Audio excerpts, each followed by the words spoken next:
ഏട്ട പണിയൊക്കെ കഴിഞ്ഞ് വീട്ടിൽ കുറച്ച് നേരത്തെ എത്തിയിട്ടുണ്ടായിരുന്നു. അപ്പൊ അതുകൊണ്ട് തന്നെ അടുക്കള ഭാഗത്ത് ഏട്ടൻ നല്ല വൃത്തിയിലൊരു ഷീറ്റൊക്കെ കെട്ടിത്തന്നിട്ടുണ്ടായിരുന്നു കേട്ടോ. നല്ല മഴയായതുകൊണ്ട് തന്നെ നമ്മുടെ വർക്ക് ഏരിയയിലേക്ക് നല്ല മഴവെള്ളം അടിക്കാൻ വേണ്ടി തുടങ്ങിയിട്ടുണ്ട്. അപ്പൊ എപ്പാ വഴുതി വീഴുന്നതെന്നൊന്നും പറയാൻ പറ്റില്ല. അതുകൊണ്ടാണ് ഷീറ്റൊക്കെ പെട്ടെന്ന് കെട്ടിയിട്ടുണ്ടായിരുന്നത്. എല്ലാ വർഷവും നമ്മൾ നേരത്തെ ഷീറ്റ് കെട്ടാറുണ്ടായിരുന്നു. ഇപ്രാവശ്യം കുറച്ച് വൈകിപ്പോയതാണ്. അപ്പൊ പണിയൊക്കെ കഴിഞ്ഞ് നല്ലപോലെ ക്ഷീണം പിടിച്ച് വന്ന ഏട്ടന് ഞാനൊരു ഹെയർ മസാജ് ഒക്കെ ചെയ്ത് കൊടുക്കാന്ന് പറഞ്ഞിട്ടുണ്ടായിരുന്നു.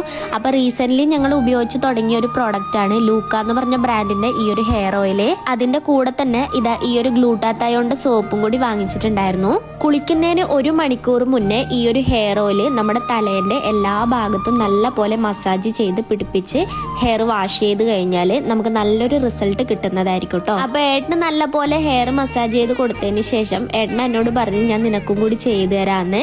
അങ്ങനെ ഏട്ടൻ എനക്കും കൂടി നല്ല പോലെ ഹെയർ മസാജ് ചെയ്ത് തന്നിട്ടുണ്ടായിരുന്നു. 100% നാച്ചുറൽ ആയിട്ടുള്ള ഇൻഗ്രീഡിയൻസ് തന്നെയാണ് കേട്ടോ ഇതിൽ അടങ്ങിയിട്ടുള്ളത്. അതുകൊണ്ട് തന്നെ നല്ല ധൈര്യമായിട്ട് ഉപയോഗിക്കാം. അങ്ങനെ നല്ലൊരു ഹെയർ മസാജും കൂടി കഴിഞ്ഞ് നല്ലൊരു കുളിയും കൂടി പാസ്സാക്കിയിട്ടുണ്ട്. അപ്പൊ ഞാൻ നേരത്തെ കാണിച്ചിട്ടുണ്ടായിരുന്ന ഒരു സോപ്പ് ഉണ്ടായിരുന്നില്ലേ, ആ ഒരു സോപ്പ് നമുക്ക് ഇതുപോലെ കുളി കഴിഞ്ഞതിന് ശേഷം ഫേസിൽ ഇതുപോലെ നന്നായിട്ട് സ്ക്രബ് ചെയ്ത് വാഷ് ചെയ്യുകയാണെങ്കിൽ ഹെയർ ഓയിലൊക്കെ യൂസ് ചെയ്ത് നമ്മൾ കുളിച്ചാലും പോകാത്ത നമ്മുടെ ഫേസിലെ എണ്ണമയൊക്കെ നല്ല പോലെ റിമൂവ് ആവുന്നതായിരിക്കും. മാത്രമല്ല നല്ലൊരു കൂളിംഗ് എഫക്റ്റും കൂടി കിട്ടുന്നതായിരിക്കും. അപ്പൊ ആർക്കെങ്കിലും ഈ ഒരു പ്രൊഡക്റ്റ് ആവശ്യമുണ്ടെങ്കിൽ ഞാൻ അവരുടെ പേജ് ഇവിടെ മെൻഷൻ ചെയ്യുന്നുണ്ട്, കയറിയിട്ടൊന്ന് ചെക്ക് ചെയ്ത് നോക്കിക്കോളൂ കേട്ടോ.